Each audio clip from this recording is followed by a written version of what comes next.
الأولية. إذن القدم صفة سلبية، صفة سلبية. ما معنى صفة سلبية؟ أي تسلب ضدها. فالقدم ضده إيش؟ ما هو الذي ضد القدم؟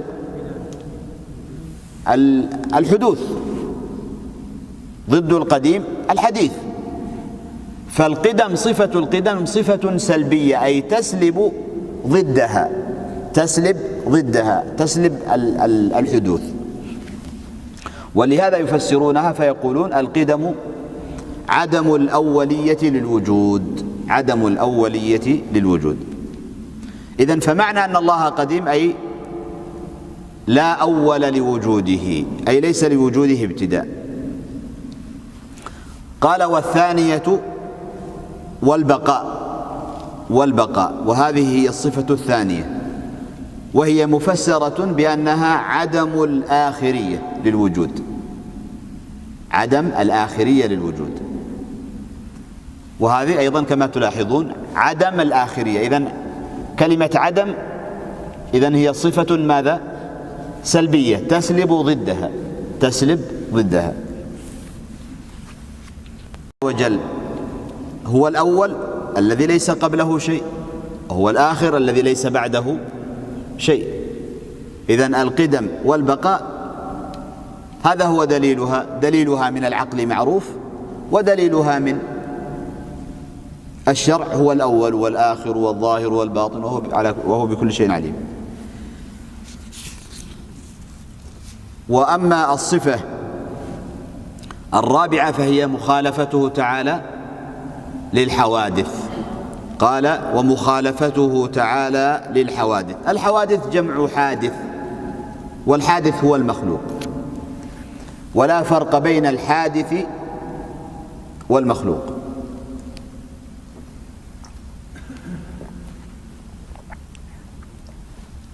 لا فرق بين الحادث والمخلوق. بعضهم يسعى ويجتهد في أن يوجد فرقا بين الخالق، بين المخلوق والحادث، وهذا سعي باطل، لن يحصل هذا السعي على نتيجة، لأن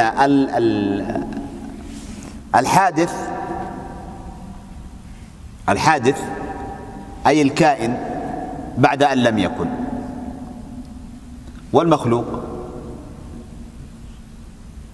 أي الذي خلق ووجد بعد أن لم يكن مخلوقا ولا موجودا.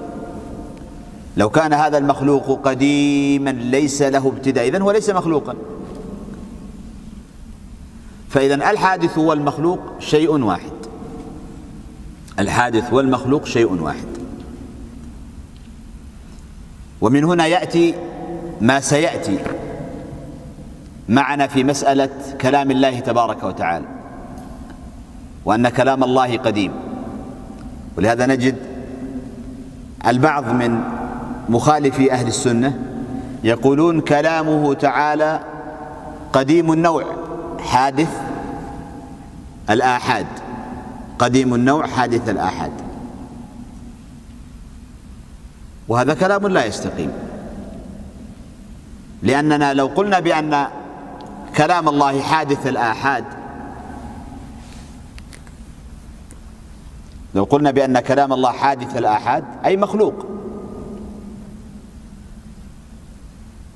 وأهل السنة لا يقولون بأن كلام الله مخلوق. والطرف الآخر الذي يرفض اصطلاح أهل السنة عندما يقولون بأن كلام الله قديم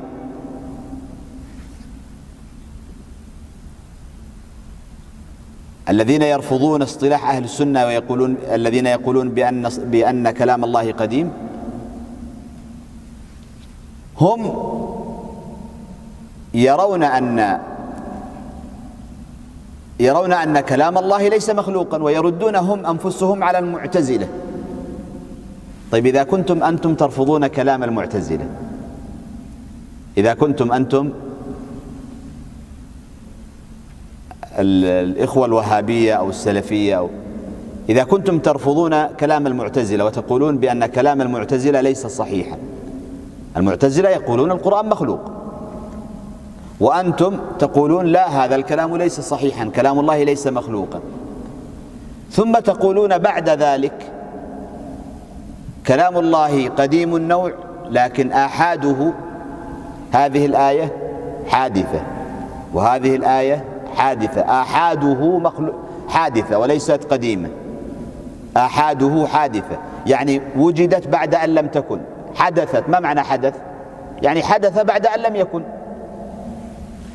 فإذا أنتم تقولون بأن هذه الآية حادثة وهذا الحديث، وهذه الآية حادثة وهذه الآية حادثة وهذه الآية حادثة، وليس هناك نوع منها قديم، ليس هناك آحاد منها قديم.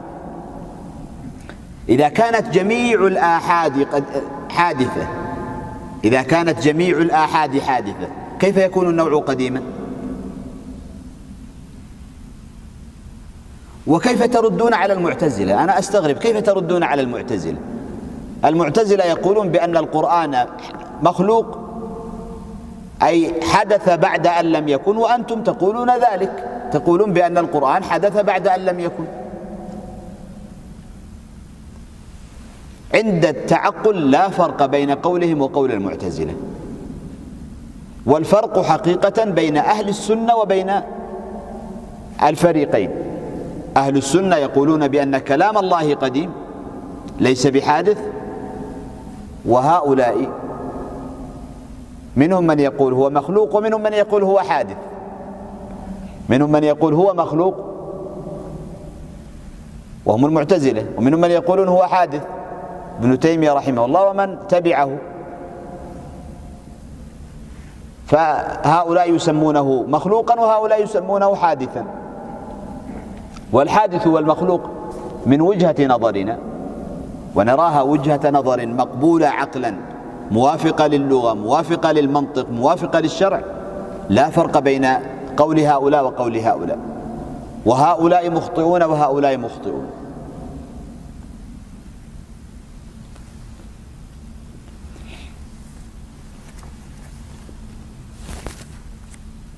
فالله تعالى مخالف للحوادث، مخالف للحوادث. والمقصود بمخالفة الحوادث أي عدم مماثلتها، عدم مماثلتها، لا في الذات ولا في الصفات ولا في الأفعال، لا في الذات ولا في الصفات ولا في الأفعال.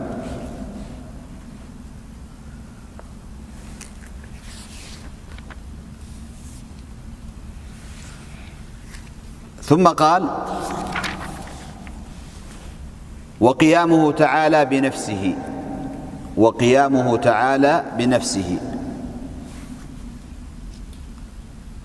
أي من الصفة الخامسة هي قيامه تعالى بنفسه، أي وتعرفون هذه أي بمعنى التفسير. قال أي لا يفتقر إلى محل ولا مخصص، لا يفتقر إلى محل ولا مخصص، قائم بنفسه، قائم بنفسه.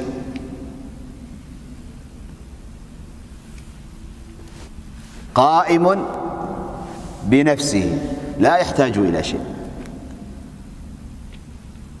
كل من يربط في ذهنه وجود الله تعالى بشيء فهو لا يعطي صفة القيومية حقها. الله تعالى قائم بنفسه لا يحتاج إلى شيء، لا يحتاج إلى شيء قبل خلق المخلوقات، وهو أيضا لا يحتاج إلى شيء بعد خلق المخلوقات. لم يكن قبل خلق المكان غنيا عن المكان، ثم بعد وجود المكان احتاج إليه، فنربط وجوده بالمكان.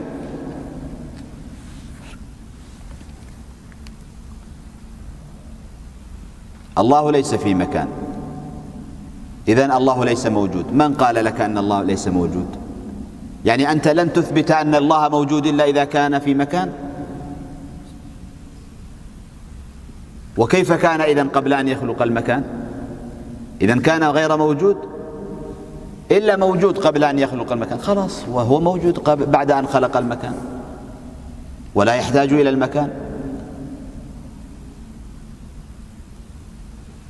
هذه مسائل والله أنا أستغرب أن تناقش، لكن تعرفون أنتم الكلام الكثير الذي يدور هنا وهناك، وإلا هي مسائل واضحة، مسائل واضحة وضوح الشمس.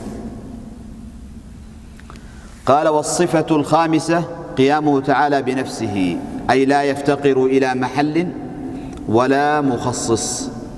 إذن فالمراد أيضا أي عدم افتقاره. إذن هذه أيضا من الصفات إيش؟ السلبية،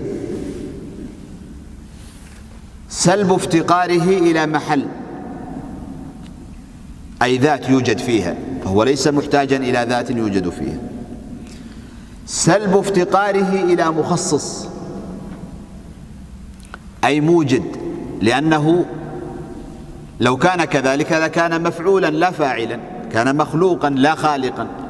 فالله عز وجل كما أنه مستغن وعدم مفتقر إلى محل، فهو عدم مفتقر إلى مخصص.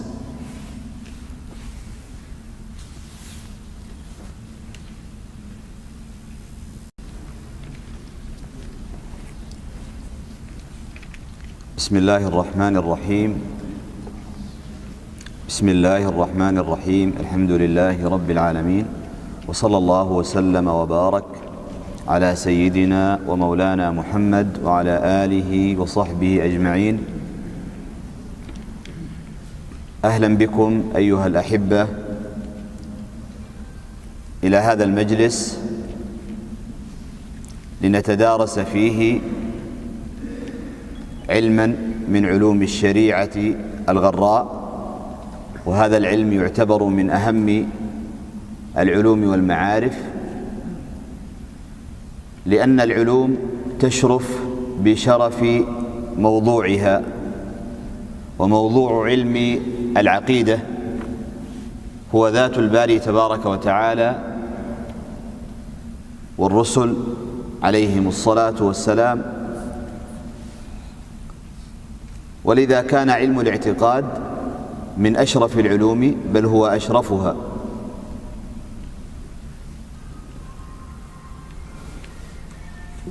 والعناية به حتم لازم وفرض من فروض الشرع، خاصة فيما يتعلق بما لا يسع الإنسان جهله، لا يسع الإنسان أن يجهله، وهو العلم الضروري. وكل علم سواء الاعتقاد أو الفقه أو غيرهما من العلوم، منه ما هو حتم لازم، ومنه ما هو من كمالات وملح العلم. فالقسم الذي لا بد منه، القسم الضروري منه، لا بد للإنسان أن يتعلمه وأن يفهمه. فالعقائد القطعية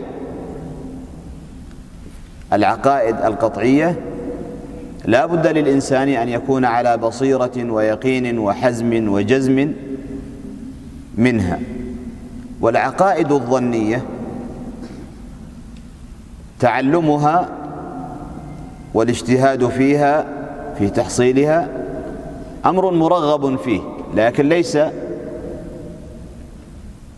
طلب الترغيب فيه كالترغيب في ما هو من القواعد القطعية في الاعتقاد. وحتى لا تأخذنا المقدمات، الكتاب أو المتن الذي بين أيدينا هو متن من المتون التي حظيت بالرضا والقبول والانتشار بين العلماء. هذا المتن أم البراهين، أو يسمى أيضا بالعقيدة الصغرى. وللإمام صاحب هذا المتن الإمام أبي عبد الله محمد بن أبي يعقوب يوسف بن عمر بن شعيب التلمساني المولد المالكي المذهب الأشعري المعتقد الحسني النسب لهذا الإمام عناية كبرى بعلوم الاعتقاد، وألف في هذا العلم مؤلفات كثيرة، من بينها العقيدة الكبرى، ومن بينها أيضا العقيدة الصغرى التي بين أيدينا الآن، ومن بينها أيضا صغرى الصغرى تسمى الحفيدة، وهي عبارة عن ورقة ونصف ضمن فيها أمهات الاعتقاد.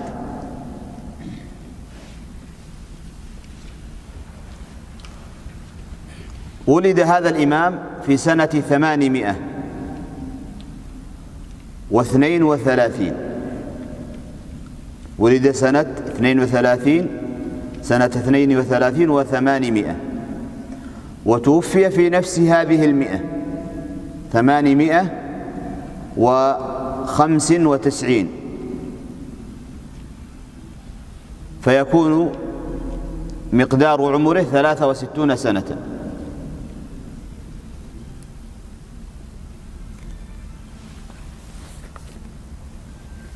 علم الاعتقاد كما ذكرنا قبل قليل هو علم يتكلم عن ذات الباري تبارك وتعالى، فهو يعنى هذا العلم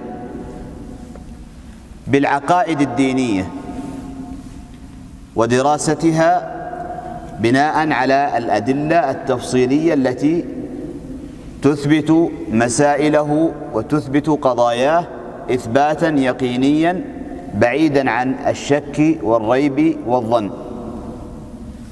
ولذا عرف هذا العلم الإمام السيوطي رحمه الله فقال: ما يبحث فيه عن ذات الله تعالى وصفاته وأحوال الممكنات في المبدأ والمعاد على قانون الإسلام.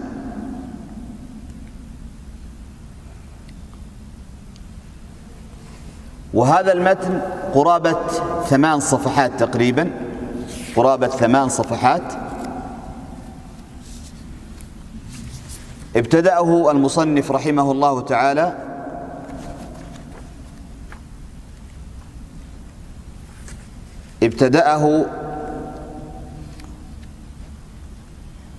بقوله: الحمد لله والصلاة والسلام على رسول الله.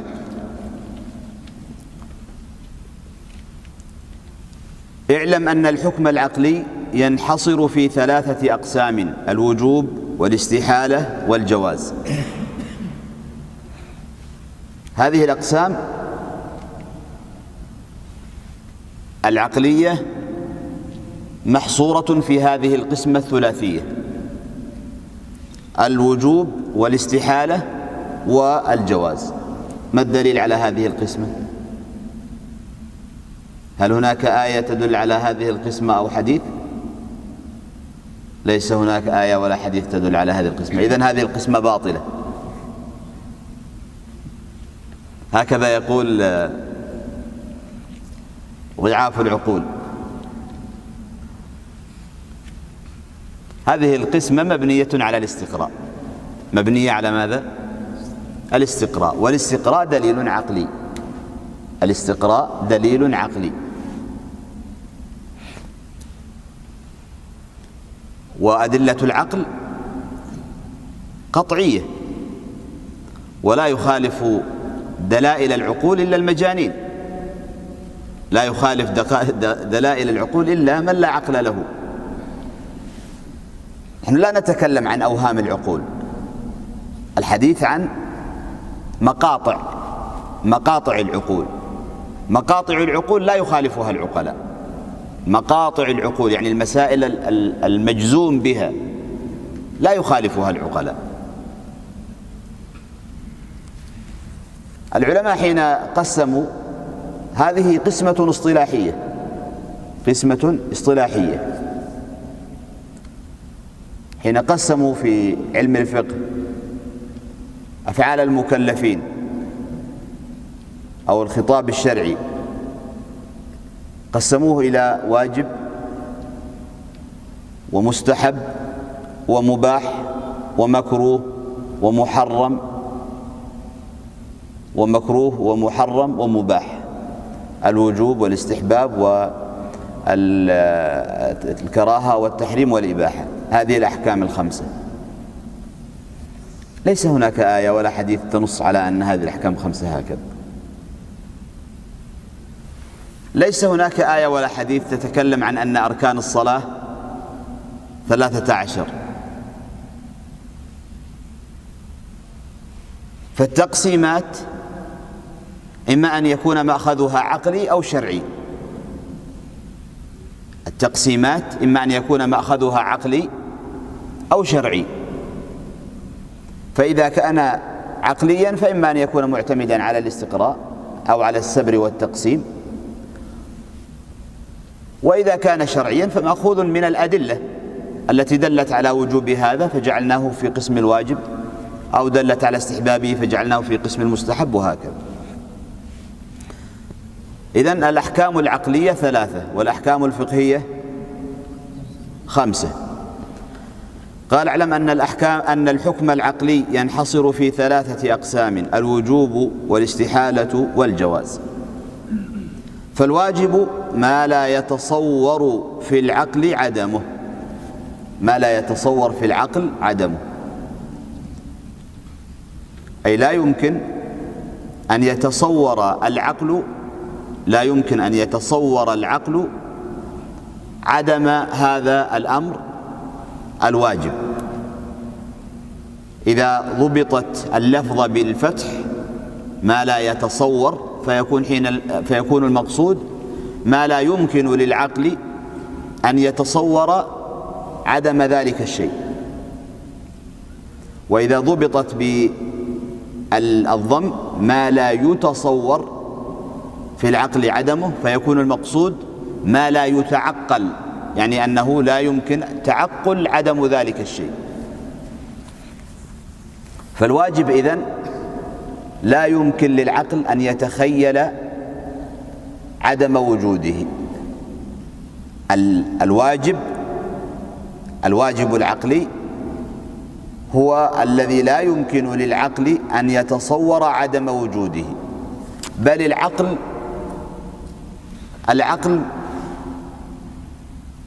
لا يمكنه أن يتصور إلا أن ذلك الشيء موجود. من هذا وجود الباري تبارك وتعالى، وجود الباري تبارك وتعالى. فالعقل السليم لا يمكن أن يتصور عدم وجود الباري، لا يمكن أن يتصور، لا يمكن للعقل الصحيح أن يقبل هذه القضية. لماذا؟ لأن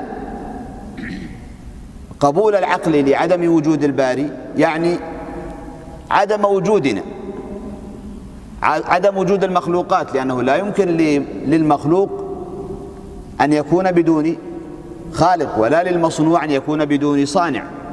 فإذن العقل لا يمكن له أن يتصور وأن يتعقل وأن يتفهم عدم وجود الباري، بل العقل ملزم وخاضع وجازم بوجود الباري تبارك وتعالى. إذن كيف فعل الملحدون؟ الملحدون غطوا على دلائل العقول، غطوا على دلائل، كفروها. الكفر هو التغطية، الكفر التغطية، ويسمى المزارع كافرا لأنه يغطي الأرض. فالملحد يغطي دلائل العقول، يدفنها، لكنه لو تعامل مع عقله تعاملا منصفا صادقا لظهرت له الحقيقة وانجلت، وأصبحت مما هو غير قابل أو مما هي غير قابلة للشك والوهم. قال: والمستحيل ما لا يتصور في العقل، ما لا يتصور في العقل وجوده. المستحيل لا يمكن للعقل أن يتخيل، أن يقبل قبولا يقينيا وجوده، كالشريك لله تعالى. لا يمكن للعقل متى ما تعقل العقل وأدرك معنى الشريك، الشريك أي المشارك المنازع الذي له ملك، له تصرف، له إرادة نافذة. العقل إذا فهم هذا الشيء لا يمكن له أن يقبل بأن هذا الكون المحكم المتسق المنظم الذي يمشي على وتيرة واحدة من الذرة إلى المجرة،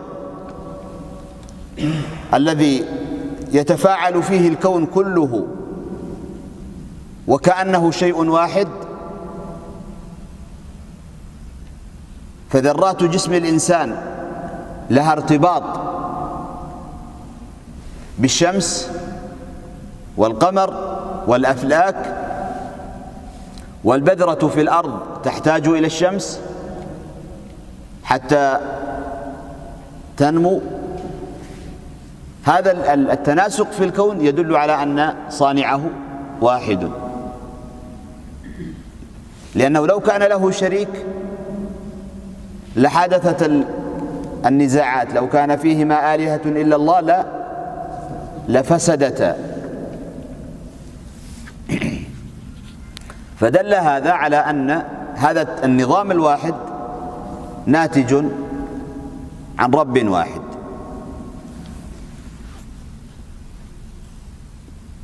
قال: والمستحيل ما لا يتصور في العقل وجوده، والجائز ما يصح في العقل وجوده وعدمه. الجائز أي الممكنات، العقل يقبل وجودها ويقبل عدمها، لأنها قابلة للوجود وقابلة للعدم، كالمخلوقات يمكن أن توجد ويمكن أن لا توجد. كنت غير موجود فوجدت، وأبناؤك ليسوا موجودين وسيوجدوا، وأبناء أبنائك، وهكذا. فالعقل يقبل ويتفهم ويدرك،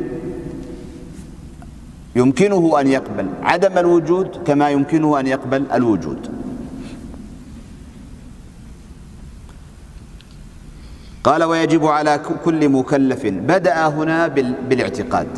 هذه الأربعة الأسطر الأولى هي مدخل، ليست من الاعتقاد، هي مدخل للاعتقاد، لكن بقوله ويجب هنا ابتداء وشروع في العقائد التي لا بد أن يعرفها الإنسان.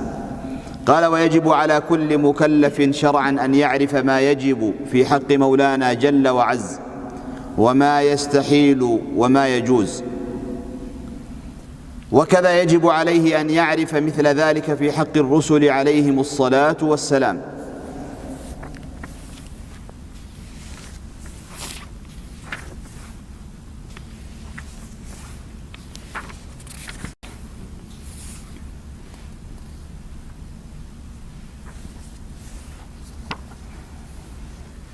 فمما يجب لمولانا جل وعز 20 صفة، وهي الوجود والقدم والبقاء، ومخالفته تعالى للحوادث، وقيامه تعالى بنفسه أي لا يفتقر إلى محل ولا مخصص، والوحدانية أي لا ثاني له في ذاته ولا في صفاته ولا في أفعاله.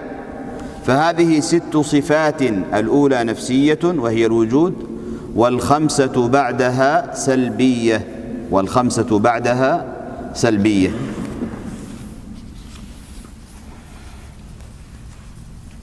فذكر هنا 7 صفات من 20. هل صفات الله تعالى محصورة في 7؟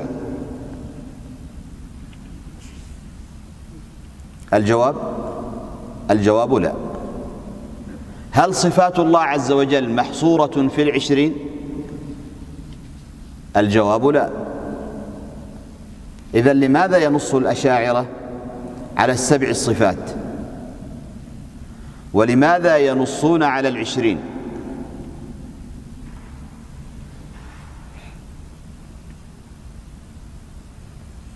من لا يدرك حقيقة مذهب أهل السنة والجماعة سادتنا الأشاعرة، من لا يدرك مذهبهم ويعرف حقيقة قولهم يمكنه أن يهرف بما لا يعرف، وأن يدعي دعاوى ليس لها زمام ولا خطام، وليس لها حجة ولا برهان، ويكفيه أن يرفع لواء الجهل، يكفي أن يرفع لواء الجهل ويرمي بالتهم جزافا. لكن العاقل الدين الذي يخاف الله جل وعلا لا يمكنه أن يتهم الناس بدون حق، بل يفهم ويتصور ويتعقل ويفهم مذهب الآخر كما هو، ثم بعد ذلك يقبله أو يرفضه، يمدحه أو يذمه.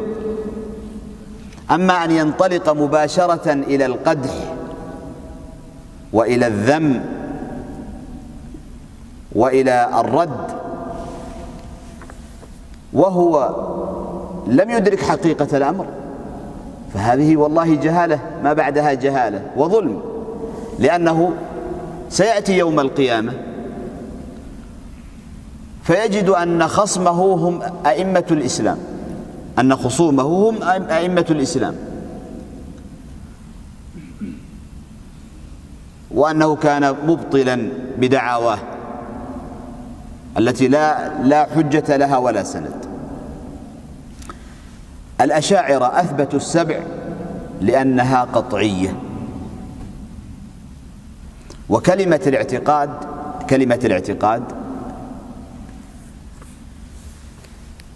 تأتي بمعنيين. كلمة الاعتقاد تأتي بمعنيين، تأتي بمعنى ما يجب به الإيمان قطعا ويكون إنكاره كفر، وهذا القسم لا يقبل فيه إلا دليل قطعي. ولهذا تجدون في بعض كتب الفقه أو في كتب العقائد أنه لا يقبل خبر الآحاد في العقيدة.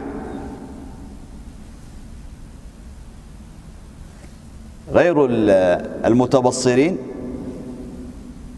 يسارعون بالإنكار. أنتم لا تقبلون الحديث الصحيح الذي في البخاري ومسلم إذا كان حديثا آحاديا لا تقبلون به في العقائد، تردون حديث النبي صلى الله عليه وسلم. يا أخي نحن لا نرده، نحن لا نرفض حديث النبي صلى الله عليه وسلم، لكن نقول المسألة القطعية نحن كيف سنقرر بأن هذا أنكر أمرا قطعيا فيعتبر كافرا وهذا لم ينكر أمرا قطعيا فيعتبر في دائرة الإسلام؟ بناء على الشيء الذي أنكره هل هو قطعي أم ليس بقطعي. فإذا أنكر القطعي فحينئذ يكون قد أنكر ما هو معلوم من الدين بالضرورة. وأما إذا أنكر أمرا ليس قطعيا فهو لا شك مخطئ، إذا كان هذا الأمر ثابتا في نفسه مخطئ، وربما يكون فاسقا، لكن ليس هذا من القطعيات التي بها يخرج عن الإسلام. إذا قصد بالاعتقاد القطعي الذي يكون إنكاره كفر فحينئذ لا يقبل في هذا الباب إلا القطعي. وإذا قصد بالاعتقاد ما يكون الإيمان به مطلوبا إما على وجه القطع أو على وجه الظن فحينئذ يقبل فيه خبر الآحاد، خبر الآحاد. خبر الآحاد إنما لا يعتبر في مسائل القطع. ونحن عندنا من العقائد كما قلنا ما هو قطعي وما هو ظني، فمثلا الإسراء بنبينا وحبيبنا صلى الله عليه وسلم قطعي، والمعراج ظني. الإسراء ثابت بالقرآن، سبحان الذي أسرى بعبده ليلا من المسجد الحرام إلى المسجد الأقصى الذي باركنا حوله. المعراج ثابت بالسنة التي لم تبلغ حد التواتر والقطع. دلالتها ليست قطعية، هي الآية قطعية الثبوت لكنها ليست قطعية الدلالة. أنا أفضل لو كان هناك ورقة وتكتبوا ونؤخر الأسئلة إلى آخر المجلس. لا بأس، فقط حتى لا ينقطع التسجيل، يعني بأسئلة غير ما نحن بصدده. فإذن العقائد منها ما هو قطعي ومنها ما هو ظني. ثم إن العبرة كما يقول العلماء بالقاعدة وليس بالمثال. معي أخي الكريم؟ العبرة بالقاعدة وليس بالمثال. قد يكون المثال مختلفا فيه، لكن العبرة بالقاعدة، لأن القاعدة هي التي تذكر لإثبات الشيء ويشترط صحتها، والمثال يذكر لتوضيح الشيء ولا يشترط صحته، هو فقط مثال من أجل أن تفهم القاعدة. فكم هي من المسائل التي أدلتها ليست قطعية، فيكون هذا الإيمان بها مطلوب، لكن الكفر بها أو عدم الإيمان بها ليس كفرا. فالصفات السبع الإيمان بها قطعي. لماذا؟ لأن جحد واحدة منها تنفي الربوبية. جحد واحدة منها تنفي الربوبية، يعني بمعنى أنه لا يمكن أن يدرك العقل ربا، أن يتعقل وأن يقبل العقل ربا عاجزا ليس عنده قدرة، إذن هذا ليس ربا. لا يمكن أن يقبل العقل ربا لا حياة له، ليس حي ميتا، هذا ليس ربا. لا يمكن أن يقبل العقل ربا لا إرادة له، إذن ما هو الذي صنع هذا الكون إذا لم يكن له إرادة؟ أراد هذه الأشياء وقدرها وخصصها. فإذن هذه الصفات قطعية. الصفات الأخرى صفات ظنية، وصفات في معظمها راجعة إلى هذه الصفات الأساسية، إلى هذه الصفات القطعية. فالمحبة مثلا صفة من صفات الرب تبارك وتعالى، وردت في القرآن إن الله يحب التوابين ويحب المتطهرين إلى آخر الآيات التي تدل على أن الله عز وجل متصف بصفة الحب. لكن ما المراد بالحب؟ ما المراد بالغضب؟ أن الله عز وجل وغضب الله عليهم، ما المقصود بالغضب؟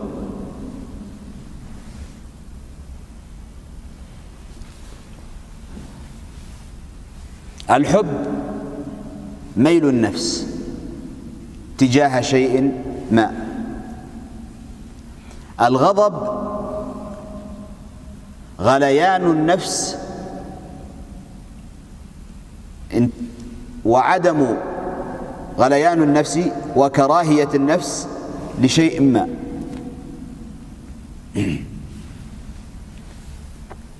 عندما تحب شيئا تقربه، تحسن إليه، تحبوه بالخير. عندما تكره شيئا تبعده، تمنعه.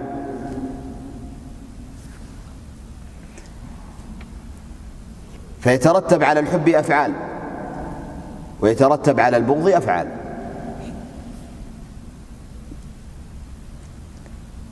ويعبر عن الحب بما يترتب عليه، ويعبر عن البغض بما يترتب عليه.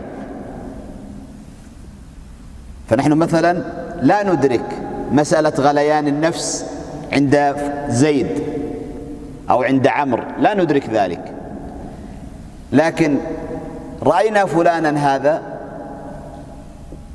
مدير إدارة أو وزير أو أبعد الموظف الفلاني وأقصاه من عمله فقلنا فلان يبغض فلانا، فلان يبغض فلان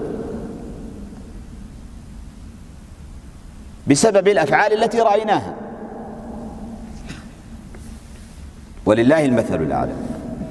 إذن تصرف هذا الشخص، أرجو أن تكونوا معي على انتباه في هذه القضية، تصرف هذا الشخص تكون من شيئين: انفعال وفعل. انفعال وفعل. الانفعال الحالة النفسية، الفعل ما ترتب على تلك الحالة النفسية. الانفعال تغير في الطبيعة والمزاج، الانفعال تغير في الطبيعة والمزاج. الفعل لا علاقة له بالتغير الطبيعة والمزاج، وإنما هو تصرف وتدبير. الانفعال متعلق بالغاضب، والفعل متعلق بالمغضوب عليه. الانفعال متعلق بالمحب، الانفعال متعلق بالمحب، والفعل متعلق بالمحبوب.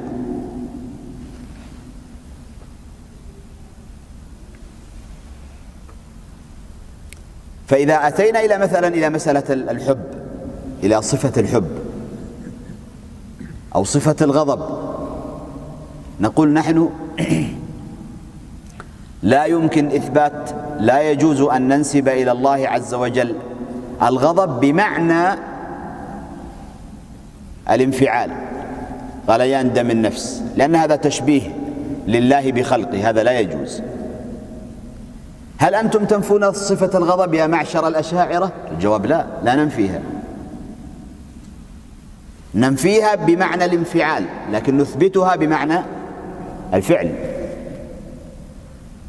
الحب ننفيه بمعنى الانفعال، لكن نثبته بمعنى الفعل. إذا كان الانفعال هو مبدأ الصفة والفعل منتهاها، فنحن نثبت صفة الحب بمنتهاها، ونثبت صفة الغضب بمنتهاها، ولا نثبتها ببداياتها. ثم سؤال: أنتم لماذا تنقمون علينا وتنكرون علينا هذا التصرف؟ لماذا؟ ألستم أنتم أيضا توافقوننا في أن الغضب بمعنى غليان دم النفس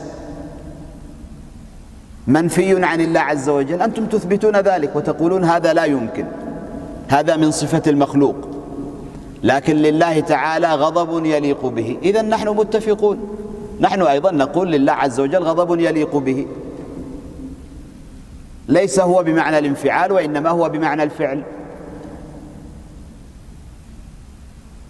إذا كنا اتفقنا على نفي الغضب بمعنى الانفعال،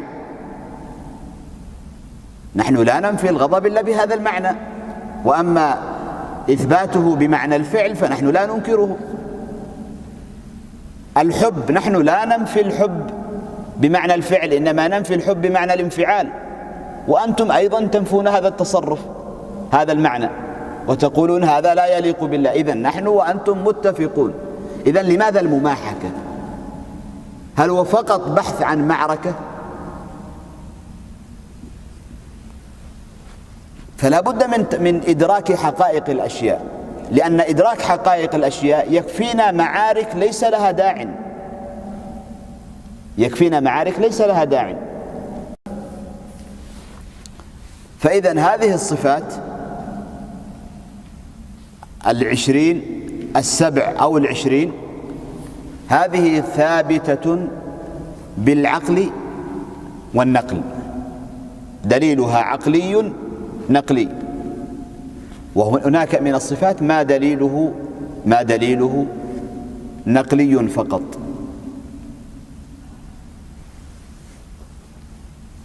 والعاقل أيها الأحبة، العاقل يدرك الفرق بين النوعين من الصفات، يدرك العاقل الفرق بين النوعين من الصفات.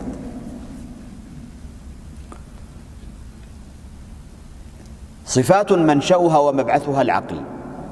لو قلت لكم النجار الذي صنع الباب،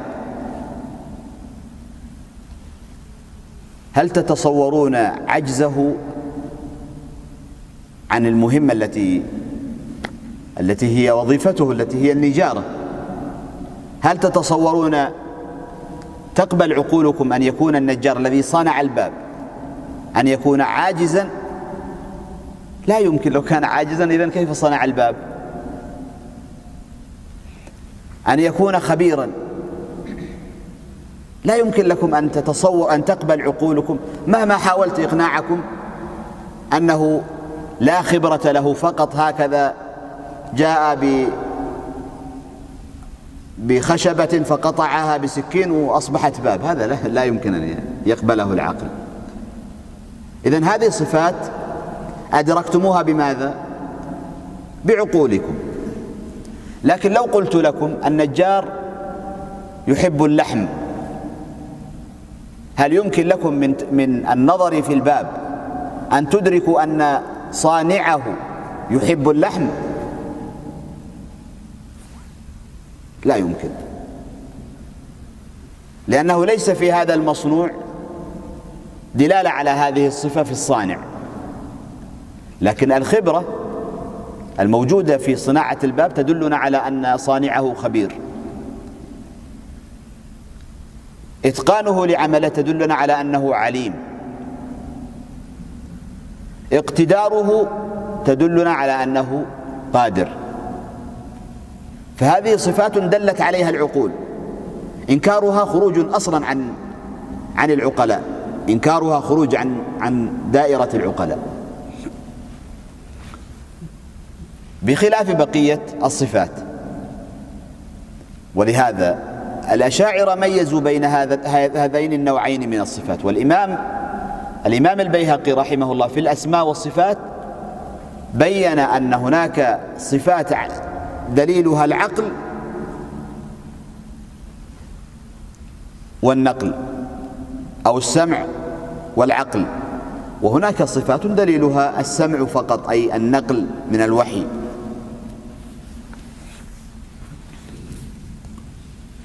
نعود إلى هذه الصفات. قال: فمما يجب لمولانا جل وعز 20 صفة، وهي الوجود.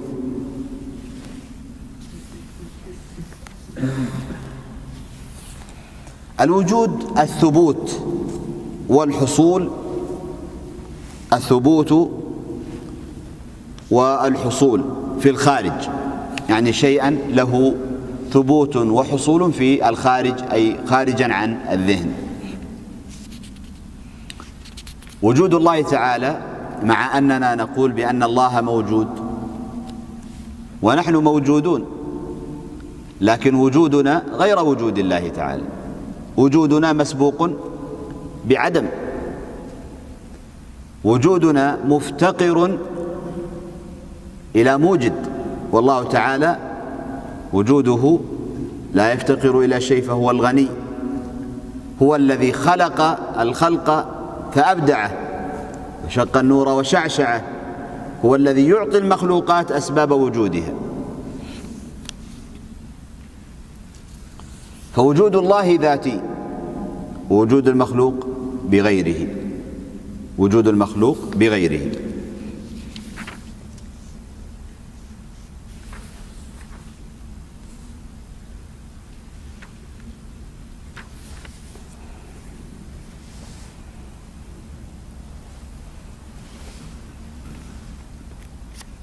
وجود الله تبارك وتعالى وجود يختلف تماما عن وجود المخلوق. المخلوق وجوده مقيد بأمرين اثنين لا يمكن له الانفكاك عنهما. وجود المخلوق لا يمكن له الانفكاك عن أمرين: مقيد ومحصور ومفتقر وذليل لعنصرين لا يمكن له أن ينفك عنهما، عنصر الزمان وعنصر المكان. فلا يمكن للمخلوق لا يمكن لك أن تخرج من حدود الزمان. لك بداية بدأت فيها ولك نهاية. لا يمكن لك أن تخرج من حدود المكان، فالمسجد الآن يحتويك، وإذا عدت إلى بيتك فالبيت يحتويك، وإذا خرجت إلى الشارع فالشارع يحتويك. فأنت متحيز، مفتقر، فقير، ضعيف، تحتاج إلى المكان الذي تكون فيه.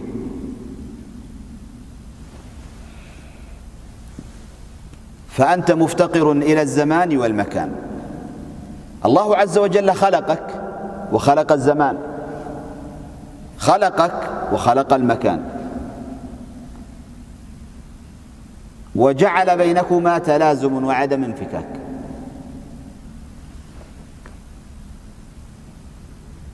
الله تعالى لا يحتاج لا إلى الزمان ولا إلى المكان، لأن الزمان مخلوق أو ليس مخلوقا. الزمان مخلوق. هل الله عز وجل يحتاج إلى المخلوق؟ المكان مخلوق. هل الله عز وجل يحتاج إلى المخلوق؟ لا. الله عز وجل غني، من صفاته أنه غني. إن الله هو الغني الحميد. ولو قلنا بأنه لا يمكن لنا أن نتصور وجود الباري تعالى إلا في مكان، إذن لا غنى، لا غنى. هو مفتقر إلى المكان إذا قلنا ذلك، وحاشا أن نقول ذلك. فالله عز وجل خلق الأزمنة وخلق الأمكنة وهو الغني عنها. كان قبل خلق المكان غير محتاج إليه، وبعد خلق المكان أيضا ليس محتاجا إليه. ليس المكان محلا لذاته، ليس المكان محلا لذاته. والعجب سبحان الله أن تصبح القضايا القطعية تصبح محل ارتباك للعقل، محل تشويش.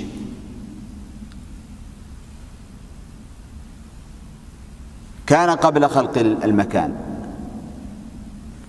بعد خلق المكان، بعد أن خلق الأمكنة. تتصور بعض العقول الناقصة أنه لا بد وأن يكون في واحد منها. كيف تثبتون الله عز وجل ليس في السماء وليس على العرش وليس في، إذن هو غير موجود. طيب، إذا كان هذا يستدعي أن يكون غير موجود بسبب عدم وجوده في شيء منها، ألم تكن هذه الأشياء أصلا غير موجودة؟ هل تؤمنون بوجود الله تعالى قبل أن يخلق المخلوقات؟ فإن أثبتتم له وجودا قبل أن يخلق المخلوقات فهو حيث هو، كان ولا مكان، وهو الآن على ما عليه كان. كان ولا مكان وهو الآن على ما عليه كان. لماذا لا تقبل عقولكم هذه القضية البسيطة الواضحة القطعية؟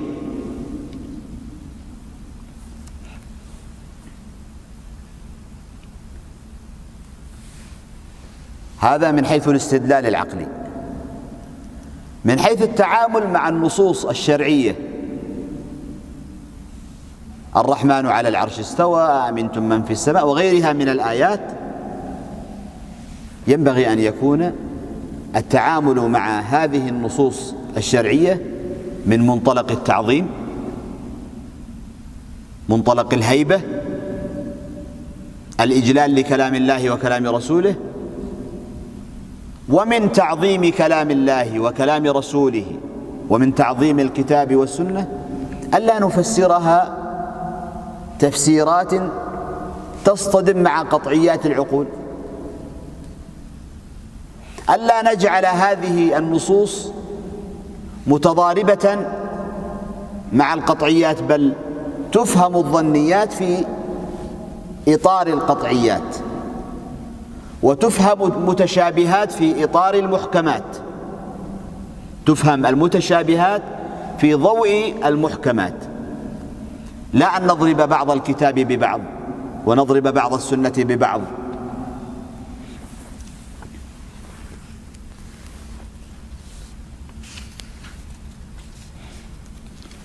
قال: والصفة الثانية، قال: والقدم.